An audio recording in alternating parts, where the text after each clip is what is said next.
Então, Diego, poderia te apresentar, mas eu acho que a sua apresentação vai ser melhor do que a minha. Conta pra gente sobre essa sua trajetória dentro do que você trabalha. Claro. Eu acho que uma grande parte do que eu trabalho, o que eu faço da minha vida tem a ver um pouco também com a minha origem, com a minha, digamos que aonde eu morei, o que eu passei, as diferentes experiências. Então, eu sou brasileiro, nasci no Brasil, nem sempre falo que eu sou brasileiro, mas eu saí do Brasil com 10 anos de idade e desde os 10 anos de idade eu já morei praticamente em 50 países. Já morei em todos os continentes do mundo, como estudante em alguns deles, como profissional em muitos mais, como consultor em vários deles também. Eu sou formado em design, tenho um título de design thinker. Depois eu fiz uma especialidade no Politécnico de Torino, na Itália, em experience design, no desenho de experiências. Então a minha vocação é como a gente pode aplicar a caixa de ferramentas de um designer, um profissional criativo, para criar experiências de consumo. Porque a grande visão é que hoje as pessoas não compram produtos nem serviços, as pessoas compram experiências de consumo. Então, nessa ótica, esse pensamento de design thinker, a gente tenta criar experiências de consumo que podem ser super pequenas, de um produto unitário, até macro experiências de consumo, que pode ser o desenho de um shopping, o desenho de um prédio, um desenho urbanístico, o desenho de uma comunidade. E o que é o Real Estate Innovation? Então, especificamente aplicando para o mercado imobiliário, é extremamente interessante, porque é um mercado que é monumental, gigante, mexe valores enormes, tem fundos de inversão gigantescos, mas ao mesmo tempo é um mercado que está passando por uma transformação drástica. Então, Real Estate Innovation para nós é a primeira visão do que seria o pensamento do designer aplicado para a criação de novos projetos imobiliários. Por quê? Porque a maneira como funciona a inovação em projeto imobiliário é meio, você parte de um Excel, ou seja, de uma tabela financeira, de uma projeção de custos, de lucros, e depois em base dessa projeção de custos e lucros, você tenta montar o melhor esqueleto para maximizar o impacto financeiro. Esse é a maioria do pensamento do desenvolvimento imobiliário. Quando a gente começou a trabalhar com inovação no mercado imobiliário, a gente mudou essa regra falando se a gente tentasse usar a metodologia de design thinking para criar mercado imobiliário, a ótica seria distinta. Nenhum projeto deveria de existir se ele não tem uma razão de existir, se ele não tem um conteúdo superior, um conceito reitor, uma razão de ser, se ele não está conectado com os consumidores locais, se ele não está vinculado com o uso, com a praticidade, sabe? Não só entender real estate como um modelo de negócio, que obviamente no final do dia tem que ser um negócio lucrativo, mas hoje em dia a competição é tão alta e a complexidade do mercado é tão alta que não é mais suficiente operar no piloto automático. Você falou aí sobre o conceito reitor. Uhum. O que é o conceito reitor? Então, para mim, essa é a regra número 1, 2, 3, 4 e 5. Todo projeto precisa um conceito reitor. O conceito reitor, para nós, é a visão superior, é o significado de um projeto, é o porquê o projeto tem que existir. Então, falar de um conceito reitor é super intangível e, ao mesmo tempo, no momento que ele está feito, é muito fácil porque ele ajuda a fazer muita coisa. Então, por exemplo, falar que, olha, eu vou construir um prédio e o conceito reitor desse prédio é que ele é um ponto de encontro para famílias jovens. Então, é o melhor prédio para famílias jovens. Por quê? Porque esse conceito reitor, ele vai alinhar todas as decisões táticas e estratégicas do projeto, desde planejamento financeiro, o tipo de consumidores, o perfil dos usuários, os requerimentos arquitetônicos, o tipo de construção, os acabados e materiais, a estratégia de comunicação, o posicionamento em marketing, o tipo de eventos, o tipo de mobiliários. Então, no momento que a equipe, que os donos do projeto, os investidores, os donos do terreno, enfim, entendem esse conceito reitor, todas as decisões se transformam em convergentes, ou seja, todas as decisões elas constroem valor na mesma direção e não é mais aquele negócio arbitrário, caótico de tipo, o arquiteto tem um gosto, quem está trabalhando com marketing tem outra ambição, quem faz construção só quer fazer tudo barato, sabe? Onde todo mundo tem uma lista de prioridades distintas. Isso tem a ver com construção de propósito? Definitivamente. É isso que a gente chama de meaning, sabe? Que é o porquê você está construindo.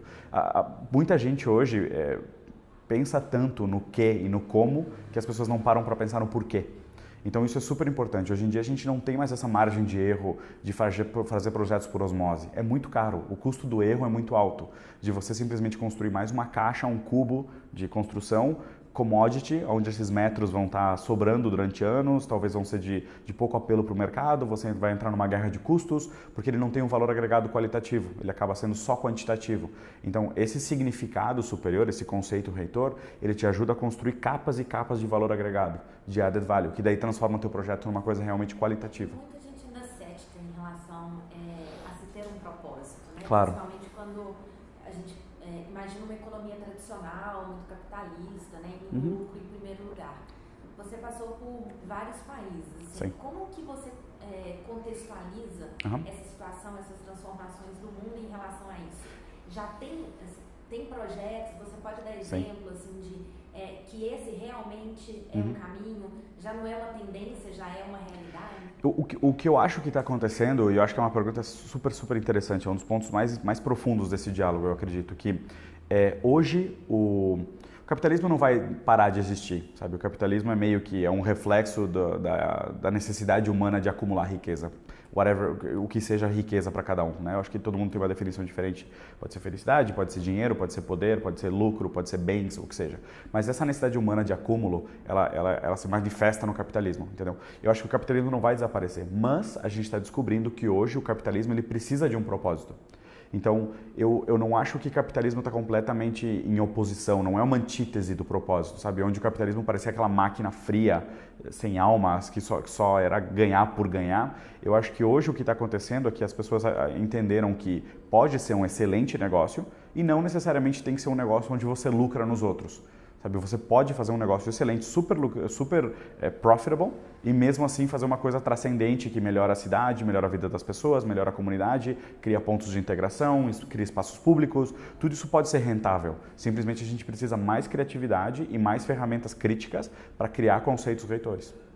Daí essa importância de se entender as pessoas, né? A comunidade onde seu negócio vai ser inserido. Exato. Que eu acho que o primeiro ponto que conecta um modelo de negócio que é capitalismo com um propósito é você entender que todas as soluções de produto ou de serviço, elas são para alguém. Tipo, alguém vai usar, alguém vai decidir comprar ou não decidir comprar, alguém vai precisar, alguém vai emitir um critério de valor sobre essa solução, mas essa pessoa, ela tem uma série de necessidades, uma série de características, um perfil de comportamento que fala muito mais sobre a intimidade do ser humano, sobre o hábito, o comportamento do ser humano, as ambições das pessoas, as dificuldades do dia a dia e muda aquele pensamento antigo de tipo, nível socioeconômico C. Sabe, que tipo, o que é um nível socioeconômico seu? O que isso me fala sobre as pessoas? Hoje a gente está numa geração onde é quase perigoso você tentar generalizar o comportamento de um grupo tão grande num bloco tão grande, tão genérico, sabe? Hoje a gente está numa geração do eu, uma geração muito egoísta, muito centrada nas necessidades próprias. Eu sou diferente de todo mundo, eu preciso de soluções distintas de todo mundo. Então isso fala também da importância de trabalhar com conceitos alinhado com necessidades de consumidor. Como que os millennials influenciam nesse processo? Então, o millennial é o exemplo perfeito dessa geração do ego, né? A gente chama eles de millennials, isso tipo eu, o millennial. É uma geração que nasceu com os olhos virados para eles, sabe? Tipo, eles assistem o influencer no YouTube ou no Snapchat ou no Twitch e o cara parece que está falando em primeira pessoa para ele. Ele se enxerga naquele reflexo, ele se sente importante. Os influencers que são famosos falam sempre de você, sabe? Parece que eles estão falando diretamente com você, parece que o interesse é você. Então é uma geração inteira onde as empresas foram se adaptando, os produtos e serviços foram se adaptando para atender eles, para atender esse requerimento de atenção, sabe? E o millennial tem aquela necessidade de ser descoberto, de estar no spotlight, de estar no foco da humanidade, ele acha que ele merece toda essa atenção. Não necessariamente ele tem o talento, nem as ferramentas, nem a profundidade, mas ele acha que ele merece essa atenção. Então, obviamente, o que as empresas e os serviços e produtos fazem é tentar entregar isso, entregar essa personalização, entendeu? Então, hoje, o desenho focado no usuário é meio um reflexo nisso, mas que não precisa ser tão banal como o celebritismo. Ele pode ser realmente um desenho significativo que agrega valor realmente para as pessoas. Projetos, negócios que se blindam nesse contexto correm o risco de perder dinheiro. Definitivamente. Hoje em dia, quem tenta evitar esse jogo fica de fora do interesse. Porque a gente fala hoje que quem cria uma solução ou quem desenha para todo mundo não está desenhando para ninguém. Então, realmente é importante de você saber que talvez se você faça uma coisa que pareça super específica, que parece para um nicho de mercado, você tem uma possibilidade maior de criar um vínculo emocional com outras pessoas que talvez não eram o core market, mas eles têm um valor em comum com essas pessoas. Então, criar desenhos específicos, focados por um tipo de consumidor, com um conceito reitor claro, é uma garantia muito maior de sucesso para um projeto ou produto. Colocando as pessoas como protagonistas nesses projetos, qual que é a sua avaliação dessa importância dos espaços comunitários? Qual que é o significado do shopping center hoje? A importância das comunidades e das redes, né? Claro. Como que isso pode ser inserido contexto de novos negócios? Claro. Então, eu acho que o papel do shopping center está mudando, isso é um fato. O shopping center está perdendo o apelo, as gerações mais novas não vão no shopping. Eu acho que, tipo, a última vez que um millennial conseguiu uma namorada no shopping foi há 15 anos atrás, e talvez isso nunca mais vai acontecer na história. Então, eu acho que o papel do shopping dentro da sociedade está mudando, mas isso não tira a necessidade de ter espaços humanos. Então, o que aconteceu foi que os shoppings se transformaram naqueles cubos de comercialização, onde eram marcas estándares, aquela homogeneidade, tipo, um negócio chato, uma leitura monótona, sabe, que parece um Amazon de verdade, que não é necessariamente um espaço humano. Obviamente, daí o shopping tenta lutar contra essa tendência, humanizar os espaços, colocar uma experiência gastronômica, um espaço família, uma praça de alimentação um pouquinho mais charmosa, mas realmente é nadar em contra da corrente, sabe, é nadar no rio acima. Mas o que realmente tem que acontecer é que a gente tem que repensar esses espaços urbanos para uma nova dinâmica social, porque a dinâmica social também está mudando.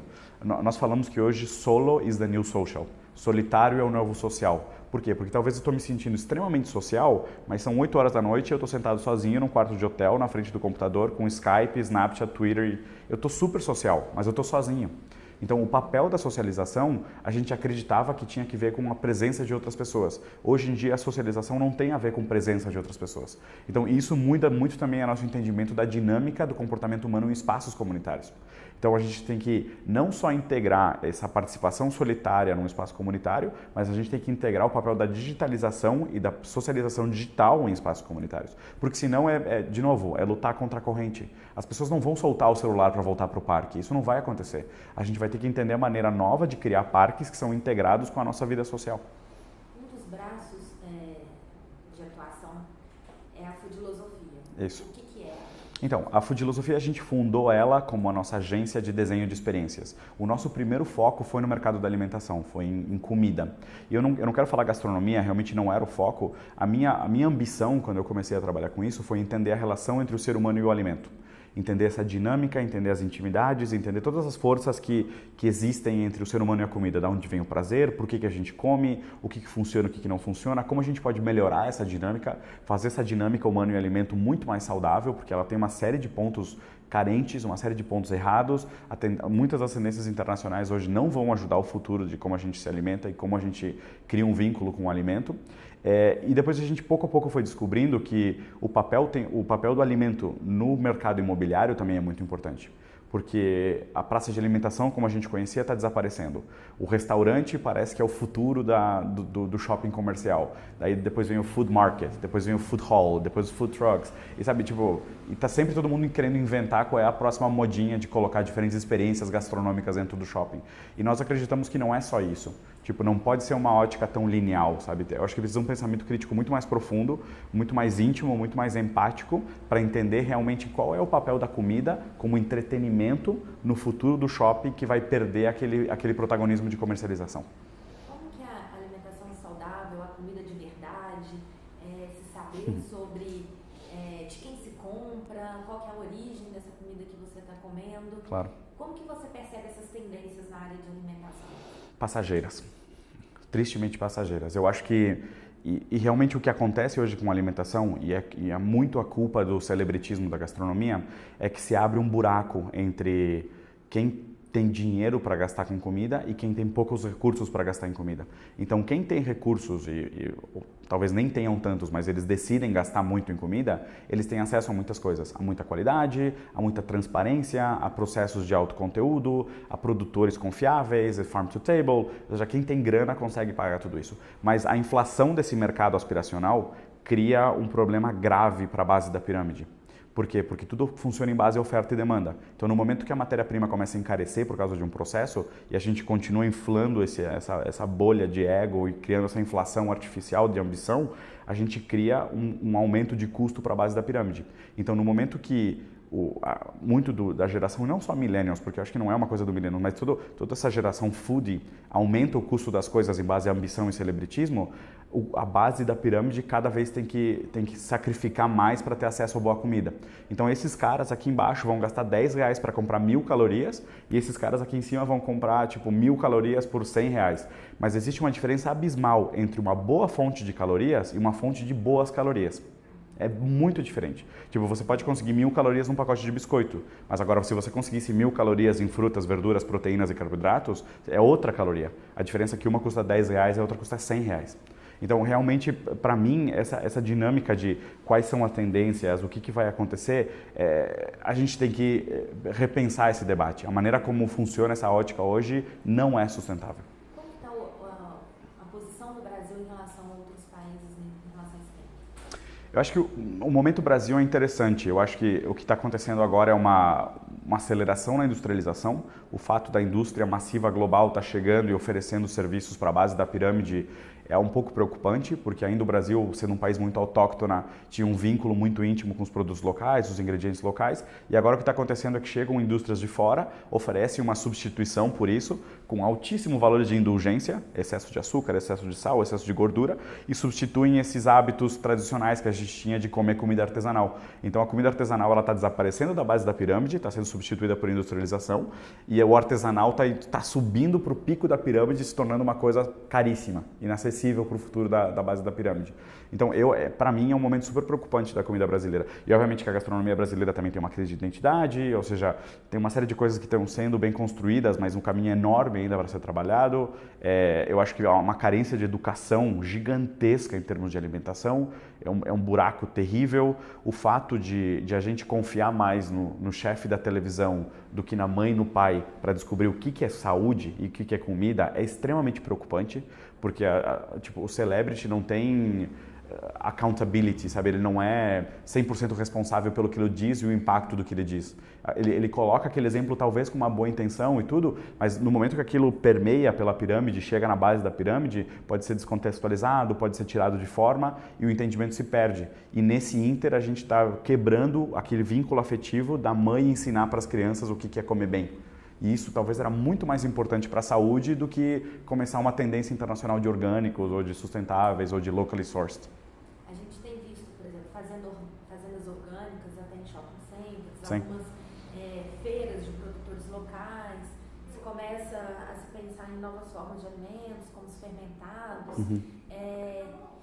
Até que ponto que isso pode influenciar todo esse contexto? Então, na verdade... Coisas passageiras também muito isoladas, não terão força. É uma pena, mas eu acho que sim, são passageiras. De novo, eu acho que todas elas têm um bom fundo, têm uma boa intenção. A diferença é o que a gente faz com essa informação e para onde que a gente foca ela. Porque é uma pena, hoje você mede o impacto e o sucesso de um projeto em base a quê? A likes, em tipo, media impact. Quem dá esses likes? É a pessoa que realmente precisa? Porque, tipo... Sendo sincero, se eu tenho acesso a conteúdo de programa de orgânicos ou um curso de orgânicos, whatever, talvez eu já conheço, eu já passei, eu sei como funciona, eu sei o valor, eu vou medir os meus macros, eu sei como comer, eu tenho um pouco de conteúdo de educação, eu dou um like porque eu concordo. Mas agora, uma pessoa que realmente precisaria entender isso, ela não está nem perto desse canal. Sabe, ela está vendo tipo, a promoção de 1 quilo de não sei o que por R$ 9,99. Está passando por uma transformação em trazer a agroecologia do campo da cidade. Tem algum case, algum projeto no mundo, algo que te chama atenção em relação à construção de uma nova realidade? Assim? Então, tem alguém que está fazendo alguma coisa bacana em algum lugar? Eu acho que sim, tem vários exemplos extremamente nobres, mas, de novo, eu acho que sempre que eu falo sobre sustentabilidade é esquisito, porque a minha ótica tem uma torneira aberta e a gente está tipo, tentando tirar o excesso de água com um dedal, sabe? No lugar de fechar a torneira.